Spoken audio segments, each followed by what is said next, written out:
พ่อแม่พี่น้องเนาะอยู่มุมสูงเลยพี่น้องตื่นเช้ามากก็เห็นธรรมศาสตร์เลยเห็นทุ่งนาคักบนนึกบ่ฟันว่าน้องซาลีเพิ่นสิได้บ้านพี่น้องเนาะใหญ่กว่าน้องเดิมพี่น้องเนาะเกือบเท่าตัวเลยพี่น้องเนาะนี่12 เสา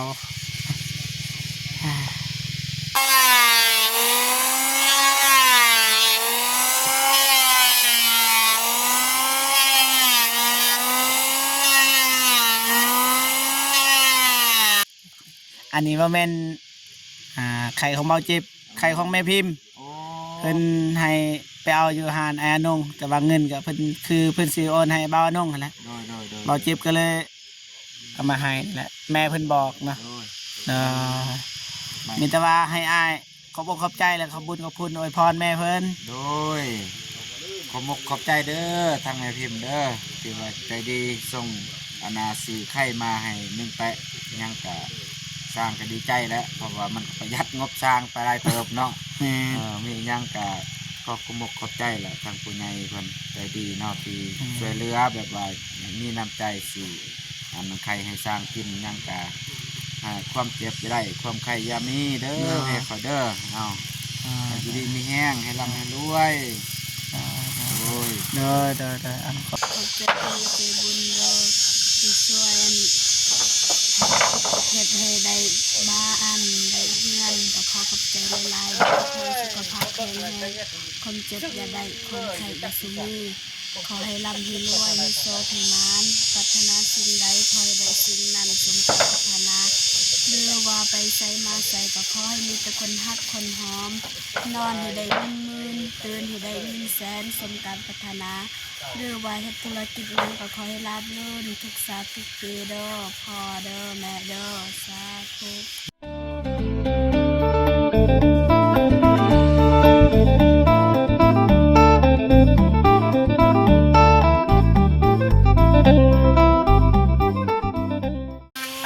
กับทักทายสบายดีและสวัสดีเด้อพ่อแม่พี่น้องเบิร์ดสู่คู่สู่คนเนาะทั้งในลาวและก็ต่างประเทศเนาะยินดีต้อนรับเข้าสู่ช่องเบาเจ็บคือเราพี่น้องเนาะตอนนี้เบาเจ็บก็เดินทางมาฮอดบ้านน้องซาลีเป็นทีมหอยแล้วพี่น้องเนาะยันซานก็ประมาณนี้พี่น้องเนาะก็สวยสดงามๆยิ่งใหญ่อลังการเลยพี่น้องเนาะตอนนี้ก็ด้านล่างก็อยู่กับน้องซาลีพี่น้องเนาะให้น้องซาลีทักทายสบายดีแบบนี้นะสบายดีนะโดยสบายดีเบาเจ็บโดยสบายดีทะเลใจบุญและทีทุกทานหรือว่าอยู่ในลาวและไทยและต่างประเทศก็ขอสวัสดีสบายดีเด้อเบิร์ดสุขุสุขคนได้ทีมงานเข้ามาหรือเปล่าเข้ามาปะมาน่ะเมื่อละแต่ว่าเมื่อเบิร์ดเนาะโดยตอนนี้ก็เบาเจ็บเด่นแวะหาเนาะซาลีพี่น้องเนาะเพราะว่าบางยานเนี่ยเบาเจ็บกับทายการขุดบ่อห้องน้ำพี่น้องนะก็เลยเอาเครื่องของพี่เอ้ยน้องเดิมมาส่งก็เลยแวะมาหาน้องซาลีเนาะประมาณนี้พี่น้องนะมาอัปเดตให้พ่อแม่พี่น้องเบิ่งเฮือนซานน้องซาลีก่อนพี่น้องนะว่าฮอดใส่แล้วนะแล้วก็จะตามสร้างว่ายังอีกจักมือจึงสำเร็จพี่น้องนะก็ประมาณนี้บ่เจ็บรู้สึกว่าเมื่อยหลายนะตอนเช้าแข่งฝนมาฮอดบ้านอาลิงเอ้าคือว่าไอ้คนรอขุดที่แท้ยั่งพี่น้องเนาะจน1 โมง 2 โมงจะได้ขุดเพราะว่าฝนตกแต่เมื่อคืนเลยพี่น้องเนาะเลยสาเนาะบ่เจ็บก็เลยเลิกเวียกซาเนาะตอนนี้ก็นี่อัปเดตบ้านน้องซาลีน้องเนาะนี่ในเติบพี่น้องเนาะจะลองจับภาพเบื้องนี้ก่อนพี่น้องสิถ่ายรูปแป๊บนึงงามอย่างนะไปพาไอ้เลาะเลยโอ้ใหญ่พี่น้องนะใหญ่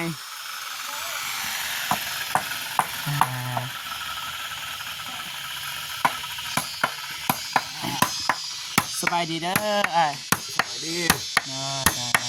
ยังอยู่ต่อตรงพี่น้องนะไม่พอแล้วเป็นยังไงบ่ถึงไม่ทัน3 เมตร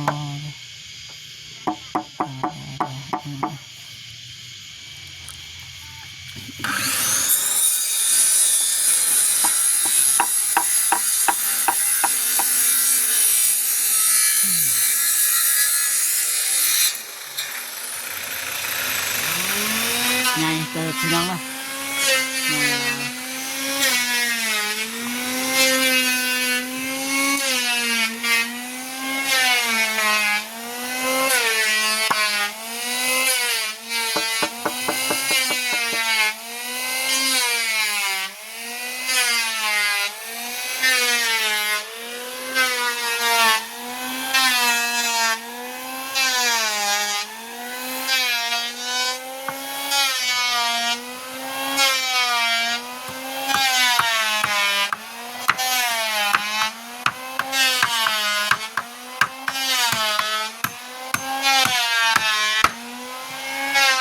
มือถือเป็นยังไงก็ว่าเลือดนี่ ถูกต้อง ถึกตอกโอ้ถึกตอกพี่น้องเส้นเลือดพี่น้อง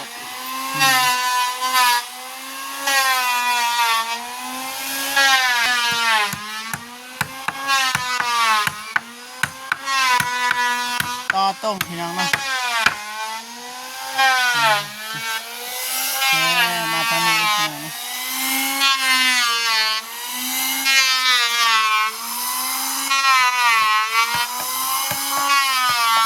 ยังไม่ทันเลิกเลยพี่น้องนะ5 โมง 6 โมงแล้วพี่น้อง6 โมงสบายดีเด้อ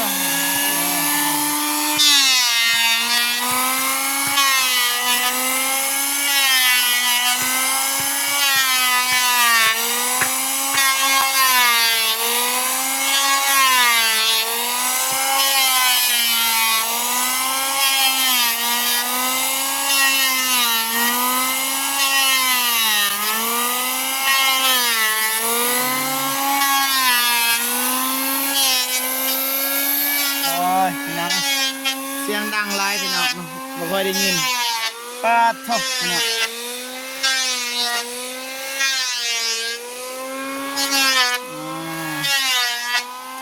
สบายดีเด้อไอเด้อ โอ้ยสบายดี เฮ็ดหยังอยู่ไอ ตัดไม้ต่อ โอ้เด้ ต่อไม้ตรง ต่อไม่ตรงอีกแล้ว แม่นต่อมันไม้สั่นเฮ็ดยังไงก็ต้องได้ต่อมาทุกอย่างนะ อ๋อได้ มันต่อกับบ่ได้บ่ถึง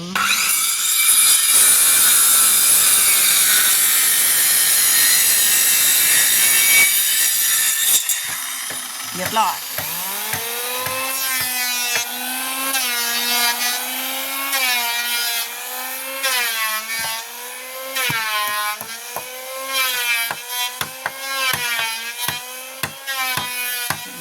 เสียงดังพี่น้องเนาะที่ประจำ ลืมต่อกูยาวท่านเขาบ่เว้านี่นำนี่ ยาวเนาะไอเนาะ แม่น อืมประมาณจักเม็ดเนี่ย 9 เมตร ก็9 เม็ดพี่น้อง9 เม็ด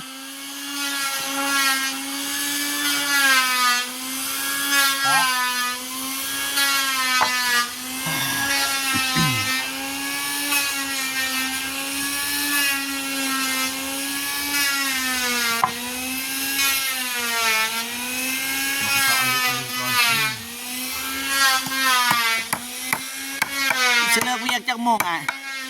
ทำเลย มืดเลยจนบ่เห็น แม่น โอ้เพื่อนใหญ่หลายเนาะไอ้เนาะ แม่น คิดว่าจักมือจังสำเร็จ อันคนบ่ตกนี่25 วัน 25 วัน แม่น นับแต่นี้เนาะนับแต่นี้ไป25 วันพี่น้องรอลุ้นนำกันว่าภูมิห่างเห็นแล้วพี่น้องแต่ว่าบัตรสำเร็จนี่สิเป็นแนวใดเนาะมีแต่ว่าให้พ่อแม่พี่น้องรอลุ้นไปนำกันพี่น้องเนาะ มีตา ตั้งใจได้นี่ 5 วันไปเด้ 5 วันแล้ว แสดงว่านี่เดือนหนึงสำเร็จ ประมาณนั้นประมาณเดือนหนึง กินข้าวกินน้ำแล้วบ่อ้าย ยัง ยังเนาะ เอาแรกถ้าได้กิน โอเคเบาเจ็บมีแนวสิมาให้พี่น้องเนาะ โอ้ยแตก อ่า แบบออกเป็นแตก ใส่กำลังโพดเนาะอ่าโอเคเอาพี่น้องเนาะมาน้องสาลีมายังมา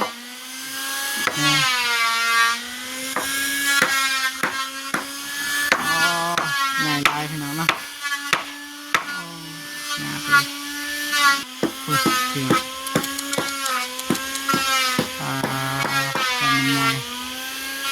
แม่เติบน้องซาลีน้องสิอยู่ห้องใดอยู่ใส่ห้องของน้อง บ่ฮู้ บ่ฮู้อยู่ใส่ก็อยู่เนาะ โดย นอนน้ำแม่บ่ บ่ เป็นยังขึ้นบ่นอนน้ำแม่ แม่นอนนำพวกน้อง อ๋อน้องสลีน้องใหญ่แล้วพี่น้องทำครับนอนตั้งหากพี่น้องพี่น้องแกพักผ่อน เอาเมียน เมียนเนาะ เอาเมียนเกลือเบาตูนคนซื้อมาให้ เกลือ เกลือแป้งนัว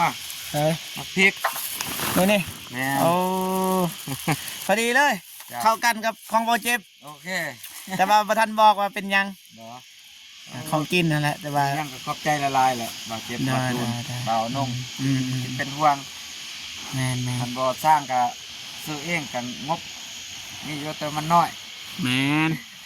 กัน14ต้นก็โอ้ยเห็นดีแหละ ได้ เอาก็ประหยัดไปนำแน่ แม่นตอนเที่ยงนี่เคยมีว่าทีมงานซื้อให้ นี่เบานุ่งซื้อมาเพียมาให้ โอ้คันตอนเที่ยงนี่มี เจ้า คันตอนเช้าตอนแรงบ่มีเนาะ ตอนเช้าตอนแรกนี่บางทีก็มีบางทีก็บ่มีเฮาก็หาเอง โอเคเด้อเมื่อยป่ะ โอ้โหเมื่อยบ่จักสิว่าล่ะเมื่อยแท้มาเฮ็ดเวียกนี่จังซี่ ตอนฝนตกนี่จะเป็นต้องหยุดบัดนี้นะ แม่น มื้อนี้ได้ฝนตกบ่ มื้อนี้ฝนตกแต่เช้าประมาณ 10 โมงฝนเอือด โอ้ เนาะ นับแต่ 11 โมงจะได้เฮ็ด แม่น11 โมงจะได้เฮ็ดเฮาก็เฮ็ดไปเรื่อยๆมื้อนี้เอาว่าโชคดีแน่ฝนบ่ตก เออเด้ คือ อว่านนี่มันตก11 โมงตกพอฮอด2 โมง3 โมงจังเอือดจังเช้า แสดงว่าคันสั่นนี่เฮาต้องมุ่งก่อนสั่น อันแล้วนะว่ามื้ออื่นนี่ใช้ข่าวไปตอกข่าวให้มันละเอียดแล้วรอท่าสังกะสีมาได้สังกะสีแล้วโอเค เอาเฮ็ดอยู่ลมนี่ก็สะดวกแล้ว แม่นจึงบ่เปียกเนาะ แม่น โอเคไม่แต่ว่าน้องสิไปเอาเครื่องก่อน เจ้าเจ้า แป๊บหนึงเด้อโอเคไม่แต่ว่าให้น้องไปมอบเลยเด้อ ขอบใจเด้อบ่าวเจ็บ เด้อ ขอใครเตะหนึ่งคันว่า บ่เจ็บรอเนาะ เจ้าความเจ็บ เนี่ย ความใครจะมี อย่าเผาก่อนได้อย่าเผาเอ้ยพอดอย่าเผาอันนี้ว่าแม่นไข่ของเบาเจ็บไข่ของแม่พิมพ์ โอ้ เพิ่นให้ไปเอาอยู่หานไอ้อนงแต่ว่าเงินก็เพิ่นสิโอนให้เบาอนงนั่นแหละ โดย เบาเจ็บก็เลยเอามาให้นั่นแหละแม่เพิ่นบอกนะ โดย เด้อมีแต่ว่าให้อ้ายขอบอกขอบใจและขอบบุญขอบคุณอวยพรแม่เพิ่น โดยขอมกขอบใจเด้อทางแม่พิมพ์เด้อที่ว่าใจดีส่งอนาสีไข่มาให้1 แปะยังก็สร้างก็ดีใจแล้วเพราะว่ามันประหยัดงบสร้างไปหลายเติบเนาะ แม่ มียังก็ขอบคุณมกขอบใจแหละทางผู้ใหญ่เพิ่นใจดีเนาะที่ช่วยเหลือแบบว่ามีน้ำใจสิอันใครให้สร้างกินยังก็ความเจ็บจะได้ความใครอยามีเด้อให้เขาเด้อเอาอยู่ดีมีแห้งให้ร่ำให้รวยโอ้ย เด้อขอบใจคือกันใครในยามใดบ่มีเขาวกินจังเฮ็ดเอาบางทีก็ตอนเช้ากลางคืนเอาบางทีหิวข้าวก็ลูกไปแล้วก็แบ่งกันนั่นแหละ แต่สิได้กินน้ำกันกับน้องซาลี่ให้น้องซาลี่มาครัวมากินน้ำกัน น้องสิริอยากบ่ โดย โอเคขอบใจหลายๆเด้อนี่ทำให้พี่น้องนะอยู่มุมสูงเลยพี่น้องตื่นเช้ามาก็เห็นธรรมศาสตร์เลยเห็นทุ่งนาคักบนนึกบ่ฟันว่าน้องซาลีเพิ่นสิได้บ้านพี่น้องเนาะใหญ่กว่าน้องเดิมพี่น้องเนาะเกือบเท่าตัวเลยพี่น้องเนาะนี่12 เสา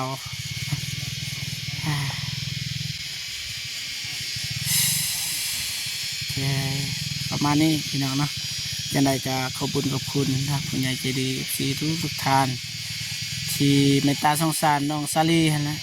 สร้างบ้านให้นะจังใดก็ขอให้ผู้ใหญ่ใจดีจงมีแต่ความสุขสุขภาพแข็งแรง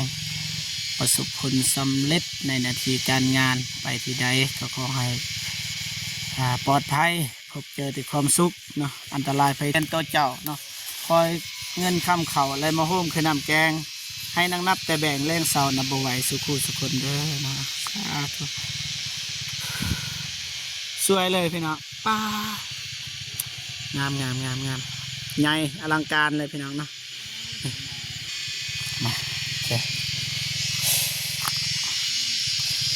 ประมาณนี้พี่น้องเนาะบอลผักบอลเศร้ากับนี่พี่น้องเนาะนี่ประมาณนี้พี่น้องเนาะดีใจบ่ ดีใจ หอดประมาณ 30%นะประมาณนี้เงินกับน้องสลีนะไก่แล้วพี่น้องเนาะความฝันจะเป็นจริงนะนิดก็ได้ดินแล้วก็ได้บาทเนาะได้บานบางทีก็ได้ไฟก็มีได้น้ำก็มีห้องน้ำอันนี้ก็บ่ทันหู้พี่น้องเนาะรอลุ้นไปทำกันบางทีมีผู้ใหญ่ใจดีสนับสนุนช่วยเหลือก็เป็นไปได้พี่น้องเนาะแต่รอลุ้นไปทำกันพี่น้องเนาะจะได้ก็อยากให้น้องสลีขอบคุณขอบใจขอบบุญขอบคุณผู้ใหญ่ใจดีที่ซอยสร้างบ้านให้ในทางนี้เนาะเบิ่งก่อนนกกล่าวคำขอบใจอวยพรโดย โดยขอบใจที่ใจบุญโดยที่ช่วยเฮ็ดให้ได้บ้าอันได้เฮือนก็ขอขอบใจหลายๆขอให้สุขภาพแข็งแรงความเจ็บอย่าได้ความไข้อย่าสูมีขอให้ร่ำให้รวยมีโชคให้มานปรารถนาสิ่งใดขอให้ได้สิ่งนั้นสมปรารถนาเรือว่าไปใส่มาใส่ก็ขอให้มีแต่คนฮักคนหอมนอนให้ได้เงินหมื่นตื่นให้ได้เงินแสนสมการปรารถนาเรือว่าเฮ็ดธุรกิจนั้นก็ขอให้ราบรื่นทุกสาทุกปีเด้อพ่อเด้อแม่เด้อสาธุ โอเคพี่น้องนะโอเคพี่น้องนะการให้คำขอบใจเลยคำอวยพรของน้องสลีกับประมาณนี้พี่น้องนะโอเคพี่น้องไม่แต่ว่าบ่เจ็บกับสิจบคลิปอยู่บอนนี้เลยนะจังใดก็ขอบคุญกับคุณแม่พิมพ์เนาะที่ให้บ่เจ็บไปเอาไข่อยู่ที่ห้านเบาอนงพี่น้องเนาะแต่ว่าก็ไม่ได้ให้เงินโดยตรงพี่น้องเนาะไม่แต่ว่าให้ไปเอาไข่นะบ่เจ็บก็เลยไปเอาไข่ครับเบาอนงไปให้สร้างพี่น้องเนาะจะได้ก็ขอให้แม่จงมีแต่ความสุขสุขภาพแข็งแรงล้ำๆรวยๆยิ่งๆขึ้นไปเด้อแม่เด้อเนาะสาธุเอาคลิปนี้เบาเจ็บก็สิจบอยู่วันนี้เลยพอๆกันคลิปหน้าเนาะสำหรับคลิปนี้ขอกล่าวคำว่าสบายดีเด้อ สบายดีเด้อ บ๊ายบาย